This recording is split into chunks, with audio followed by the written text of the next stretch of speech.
Untuk membuat lilin aromaterapi dari minyak jelantah, kita harus persiapkan wadahnya dulu.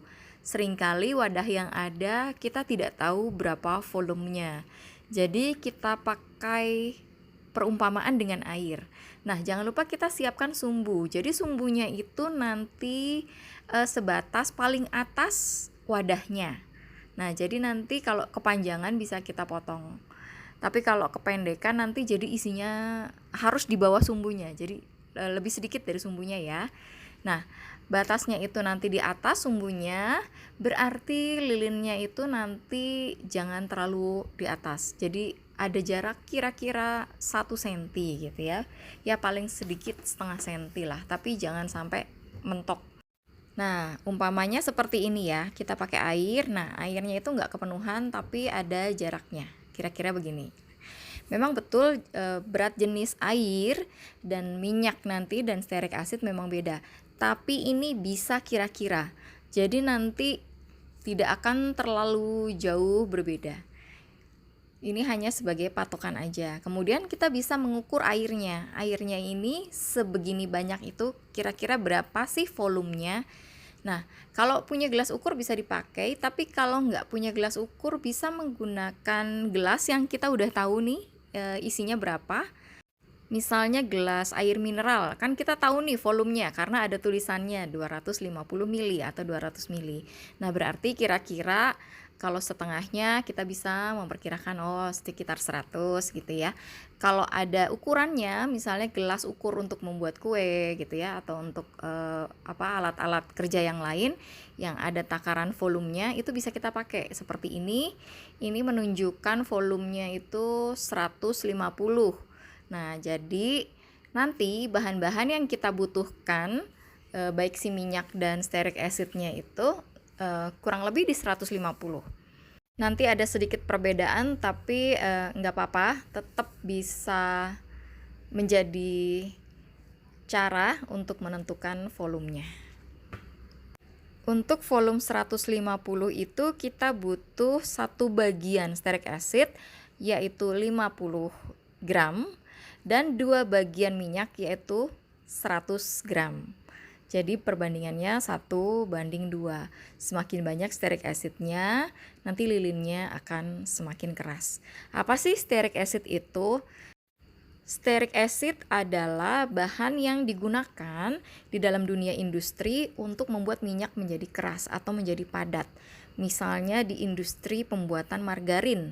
Nah, di dalam industri pembuatan margarin seringkali menggunakan stearik acid. Dari minyak nabati, misalnya ya minyak sawit salah satu contohnya yang dipakai untuk margarin, kemudian dipadatkan sehingga menjadi seperti mentega ya. Kalau mentega kan terbuat dari bahan hewani, kalau margarin dari nabati. Nah, itu menggunakan stearik acid. Kemudian kita menggunakan pewarna, ini saya pakai krayon bekas. Kurang lebih tadi ditimbang itu 4 gram. Nah, tinggal kita haluskan aja, dipotong-potong sekedarnya. Tidak pakai pewarna juga nggak apa-apa, nanti warnanya aslinya itu kekuningan, tergantung minyaknya ya. Kalau minyaknya coklat ya agak kecoklatan lah. Tapi kalau minyaknya kuning ya jadinya kekuningan. Tapi kalau mau ditutup dengan pewarna seperti krayon bekas ini bisa kita pakai. Seringkali kan kalau anak-anak pakai sisa kecil-kecil akhirnya terbuang. Nah, itu mulai sekarang bisa dikumpulkan. Kalau punya pewarna lain, misalnya pewarna mika, ya bentuknya bubuk, itu juga bisa dipakai. Kemudian kita juga siapkan pewangi. Kalau mau jadi lilin aromaterapi, tapi kalau hanya lilin saja, nggak perlu pewangi, nggak apa-apa. Siapkan pewanginya untuk kita tambahkan kemudian ya. Sebelum kita masak, kita siapkan dulu wadahnya dengan sumbunya. Jadi sumbunya ini ditempel di bagian dasar si wadah.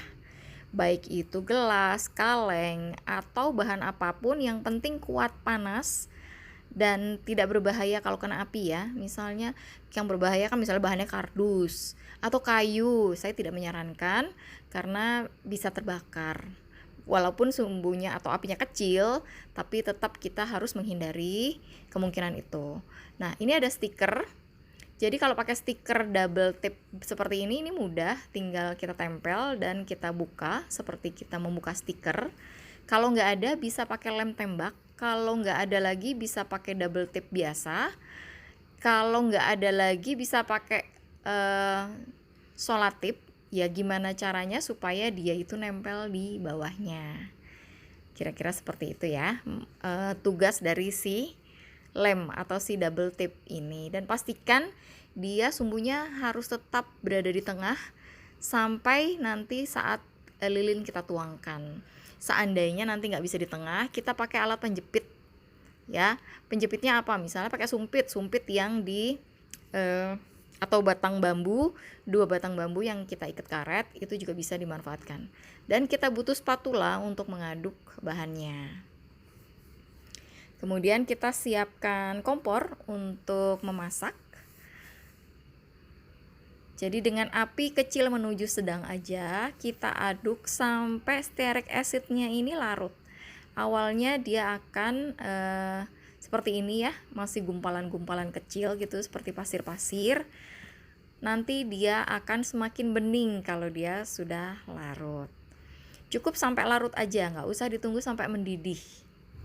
Dia akan semakin bening, ya seperti ini sudah mulai bening dan sudah mulai larut, tinggal sedikit-sedikit. Ketika sudah larut semua, kita bisa matikan kompor dan siap-siap kita masukkan pewarnanya. Mau dimasukkan pewarna sekarang saat di atas kompor juga bisa, nggak apa-apa. Tapi mau nanti sambil kita mendinginkan juga, karena ini masih panas, jadi juga bisa larut. Nah ini sudah larut semua, kemudian kita angkat. Sambil kita aduk-aduk, kita masukkan si pewarna ya, si krayon bekas tadi. Kita pakai warna biru. Jadi kalau enggak juga sebetulnya bisa tetap kuning, tapi kalau pakai pewarna jadi sesuai dengan pewarnanya. Karena memang dasarnya tadi agak kekuningan, jadi birunya nih biru agak-agak hijau ya. Biru bernuansa hijau. Kita aduk-aduk terus sampai kapan diaduknya? Jangan sampai lebaran ya. Kelamaan. Jadinya kita aduk sampai suhunya lebih turun untuk memasukkan pewangi. Kenapa pewanginya kita masukkan agak adem supaya tidak mubazir. Kalau kita masukkan sekarang lagi panas-panasnya nih, nanti dia belum bermanfaat sudah menguap duluan. Jadi cara mendeteksinya gimana? Kalau nggak punya termometer tembak, kita pakai tangan ya. Jadi kalau pancinya kita pegang masih panas banget ya jangan gitu. Jadi kita tunggu sampai lumayan adem. Memang paling cepet ya sambil diaduk-aduk seperti ini. Kalau pancinya panas ya jangan dituang. Nanti kalau pancinya sudah mulai bisa dipegang pelan-pelan, nah itu sudah boleh memasukkan si pewanginya. Diaduk-aduk ya kurang lebih 10 menitan lah.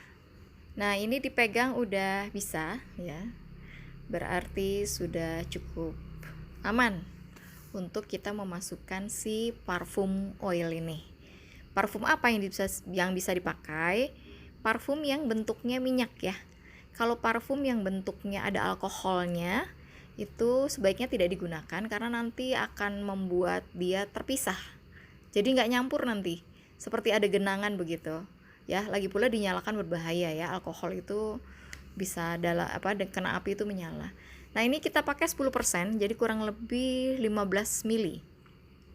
Ini 1 kali pipet itu sekitar 5 mili, jadi saya pakai 3 kalinya supaya wanginya optimal. Lebih banyak juga nanti takutnya tidak larut dengan baik, jadi berminyak. Terlalu sedikit juga nggak ada dampaknya ya, nggak wangi. Jadi kurang lebih di 10% sampai 11% masih bisa. Kita aduk yang rata, kurang lebih ya 1 menit aja diaduk. Kemudian kita siap cetak. Nah, kita angkat pelan-pelan. Kita tuang ke wadahnya secara perlahan. Seperti ini. Nah, kalau si sumbunya ini kemudian jadi doyong, jadi nggak tengah, kita cari alat bantu ya. Jadi kita pakai alat penjepit. Nah, saya ngikutin Bu Un pakai yang ada. Saya pakai jepit rambut. Jadi jepit rambut ini bisa kita pakai. Nah, jadi dia untuk menahan, membantu supaya dia tetap di tengah. Kemudian udah, kita diemin aja, nggak usah diganggu-ganggu. Dia butuh waktu untuk mengeras. Sedangkan yang di panci sisanya tadi sudah mulai mengeras karena tipis dan sudah terekspos udara. Jadi kurang lebih tuh, nah kayak gini ya. Udah lumayan keras. Dan ini nggak usah dibuang, ini bisa disimpan ya. Disimpan supaya nanti bisa kita campur lagi sama bahan lilin berikutnya kalau kita masih mau pakai. Makanya kalau punya wadah khusus panci bekas gitu kita pakai, kita biarin aja di sini. Yang penting pancinya itu nanti ditutup supaya tidak kena kotoran. Jadinya bahan sisa ini masih bisa kita manfaatkan di batch berikutnya. Ini kurang lebih 30 menitan ya. Ini udah keras, udah nggak goyang-goyang. Jadi bisa kita gunting sumbunya. Kalau masih lembek jangan digunting, nanti geser. Nah, jepitnya sudah selesai tugasnya, bisa kita angkat. Nah, ini juga udah pasti adem ya karena sudah keras. Kemudian bisa kita tes nih, coba jangan-jangan nggak nyala gitu ya. Udah capek-capek bikin ternyata tidak berfungsi. Ya, kita tes dengan menyalakannya. Ya, alhamdulillah ini bisa menyala dengan baik. Nah, seperti ini. Nanti kalau sumbunya atau apinya itu sudah mengenai si lilin, baru aromanya akan tercium ya. Nah, si lilinnya ini sudah keras ya. Seperti itu. Selamat mencoba teman-teman, semoga berhasil memanfaatkan minyak jelantah yang ada di dapur. Siapa tahu juga bisa menjadi produk yang punya nilai ekonomi.